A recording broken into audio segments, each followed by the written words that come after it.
पिंपरी चिंचवडमध्ये पीएचडी करणाऱ्या विद्यार्थिनीनं आत्महत्या केल्यानं खळबळ उडाली आहे।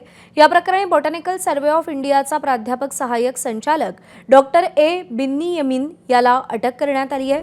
आरोपी हा अनैतिक प्रकार, गैरवर्तन आणि मानसिक त्रास देत असल्याचं सुसाईड नोटमध्ये विद्यार्थिनीनं लिहिलंय।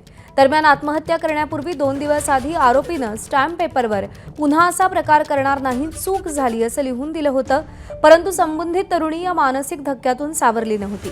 आई वडील गावी गेल्यावर तिनं मित्राला फोन केला आणि मी आत्महत्या करते असं ती मित्राला म्हणाली। मित्रानं फोनवर बोलण्यात गुंतवलं, पण तो तिच्या घरी पोहोचेपर्यंत उशीर झाला होता।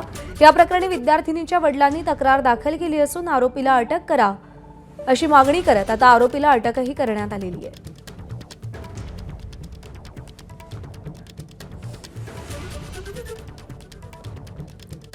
काल शनिवारी दुपारी 12च्या दरम्यान आम्हाला कॉल आला की एका 27 वर्षाच्या महिलेने तिच्या घरामध्ये सुसाईड केलेलं आहे, गळफास घेऊन आत्महत्या केलेली आहे। पीडितेने सुसाईड केल्यानंतर त्या ठिकाणी आम्हाला एक सुसाईड नोट मिळालेली आहे आणि त्या सुसाईड नोटमध्ये तिने तिचे जे पीएचडीचे गाईड आहेत डॉक्टर बेन्नी यामीन यांनी तिला मिसबिहेव केलेलं आहे, मिसकंडक्ट केलेला आहे असा उल्लेख आहे।